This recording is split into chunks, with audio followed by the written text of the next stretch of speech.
I would say that we should actually be concerned about civil unrest, about the ways in which particularly supporters of the president will react to the results of the election.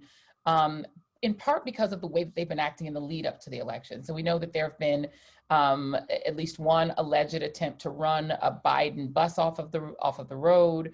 There have been incidents of blocking roadways, incidences of caravans and threatening behavior, using cars to intimidate people, driving these caravans through Black neighborhoods.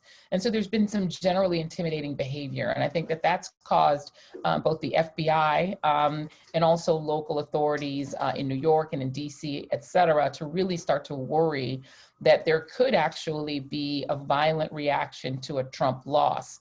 On the other side, in terms of Joe Biden, I think that because all of the polls and all the data show a high likelihood of Biden winning, that I think if he were not declared the winner, I think that you could see a lot of marches. I think you could see a lot of developments in terms of demonstrations in the streets. But for the most part, what we've seen is that Biden supporters are not armed. They're not carrying AR-15s and they're not doing violent behavior. But I think that you'll see people in the streets if Biden is not the winner. Well, we're talking about really sticking to the numbers, to the data, to what we know, to the history, and to the way that these states are playing out.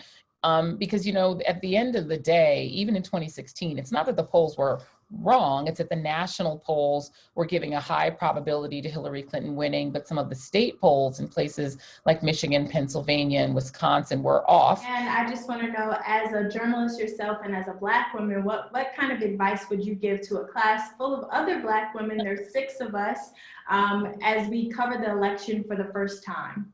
I would say, pay attention to the ways in which the African-American vote is highly influential, particularly in states that are becoming swing states. For instance, in Pennsylvania, the low turnout of Black voters helped swing the state toward Trump in 2016. Do the Philadelphia suburbs go back the other way and tip the state back in the Democratic direction? So I think watch Black voters and the way that they're turning out, particularly with all the voter suppression in places like North Carolina, in places like Georgia, which is becoming a real true swing state after what Stacey Abrams did in terms of registering voters.